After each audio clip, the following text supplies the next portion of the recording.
Rolling with women is a topic that comes up from time to time in Brazilian Jiu-Jitsu, so I thought I'd give my thoughts. This video is largely inspired by Firas Zahabi and his declaration that he does not roll with women. I personally, as a trainer, as a coach, I never wrestle with my female students, okay? I don't grapple with them. For those of you that don't know, Firas Zahabi is a BJJ and MMA coach and is famously the coach of George St. Pierre. So he is a well-known, influential figure in the combat sports community. And I think he's completely wrong. I'm going to explain why refusing to roll with women can not only impede their training, but also damages the sport as a whole. I'm also going to touch on what you should do if you encounter someone that refuses to roll with women. The first problem is that women have limited options when it comes to training partners. Let's assume for a moment that everyone in a given gym holds the same opinions as Firas Zahabi, so none of the men want to roll with women. How many women are in your Brazilian Jiu-Jitsu or MMA class? A common answer is often 1 or 2, and the second one only shows up twice a month. But if you look at the actual numbers of men and women in combat sports gyms, the women are almost always vastly outnumbered by the men.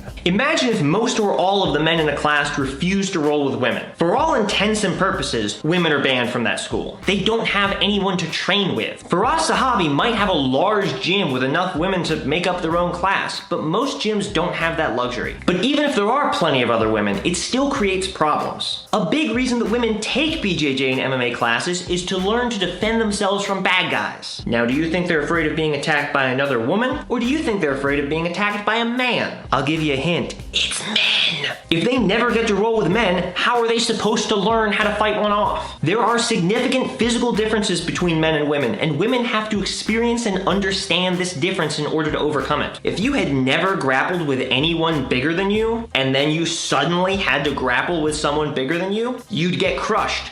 Guaranteed. If they're only rolling with other women, then you're not preparing them for a self-defense scenario. But that whole situation is unrealistic. What are the odds that almost all of the men in a given gym are going to refuse to roll with women? Well, it depends. Here in the US, with a random selection of men, the odds are pretty low. But if your coach publicly professes a moral aversion to rolling with women, the odds are probably a lot higher. These problems can be created by gym cultures that discourage rolling with women, and those cultures typically originate with the coach. That's why me personally believes that coaches have a moral responsibility to include women. Any exclusionary behavior they profess is likely to be echoed throughout the rest of the gym. And it's still a problem on an individual basis. A lot of gyms are smaller and you can only go to certain people to work on certain things. There's the big guy, the small guy, the guy with a good guard, the guy with a good wrestling, etc. Often you roll with specific people depending on what you need to work on. If any of those people refuse to roll with women, then the women in the class aren't getting the same quality of training as the men. They're missing the key experiences with specific training partners that everybody else gets. I was in an MMA club back in college and I was the only one with a submission grappling background. Free clubs don't exactly have the greatest depth of talent. If you wanted to work on your top guard, you came to me because I was the only one with a decent bottom guard. If I had refused to roll with women, there would have been a sizable amount of experiences that the men would have gotten and the women would have missed out on. Another problem of refusing to roll with women is that it reinforces the idea that grappling is intimate. If you're someone that's never done grappling, Brazilian Jiu-Jitsu probably looks hilarious to you. Which is fair, it does look hilarious. But it doesn't feel hilarious. It feels like you're getting your butt kicked. Once you actually start grappling with people, you realize it's one of the least sexy things in the world. If you're aroused while someone is trying to rip your arm out of socket,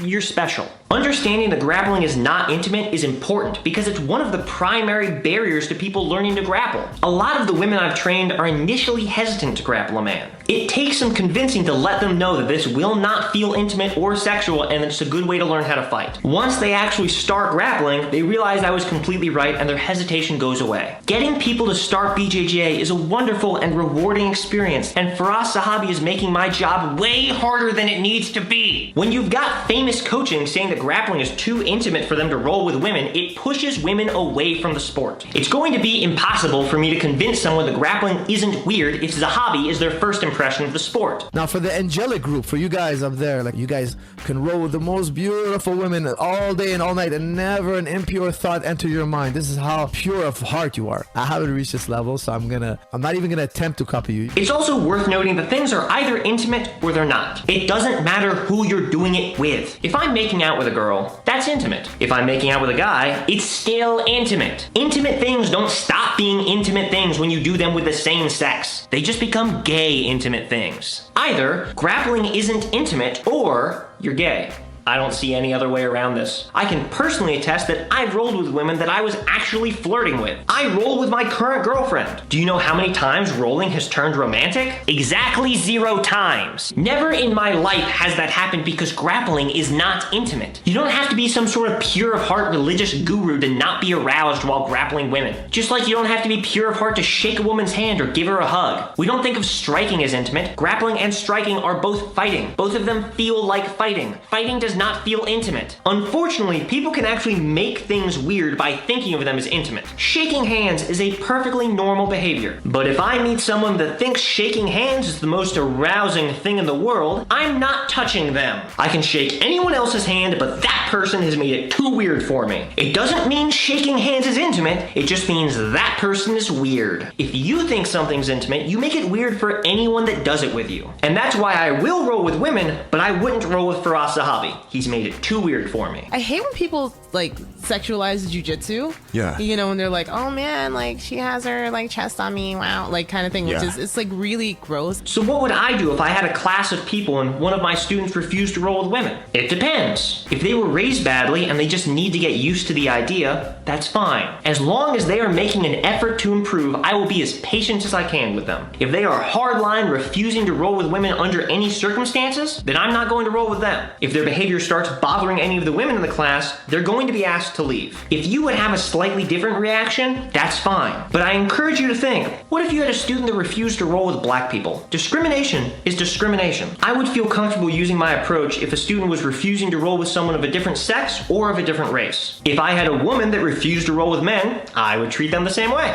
And you probably won't ever be a coach, but you still have to figure out what to do if one of your training partners is discriminating. If someone refuses to touch an entire demographic of people, are you going to be fine with that? What if you're one of the people they won't roll with? How would you want the rest of the class to react? Does it matter if it's against their religion? What if their religion stops them from rolling with other races? Do they get a religious pass on that belief too? Now you might have a lot more patience for mild discrimination, and I'm not saying that patience is wrong. I'm a pretty hardline egalitarian, and I tend to see moral problems as black and white issues. I know not everyone is like that, and I don't expect you to be. But if we think about these problems before we encounter them, we can be better prepared to deal with them when they arise. Hopefully, that will let us all have happier and more productive training. Also, I do not mean to imply that there's no reason to refuse to roll with someone. Any individual reasons, such as they're smelly, mean, creepy, going too hard, etc., are all valid reasons not to roll with someone. But refusing to roll with an entire demographic of people is going to require an exceptionally good explanation. In conclusion, refusing to roll with women can result in effective exclusion from classes, handicap training, and a negative perception of the sport that prevents women from joining and furthers the view that grappling is a strange, intimate thing. Plus, you're just making it weird for people. Anyone that has a problem rolling with women should be addressed, and any behavior that actively makes others feel discriminated against should stop immediately or be met with expulsion. So yeah, I would probably kick Firas Zahabi out of my hypothetical gym. If you have questions about sparring etiquette when rolling with women, I'll link a great video by LadyGi in the description. But the main points are, treat them like a normal person, and if you're unsure whether you can do something, just ask them. So don't be sexist, bye!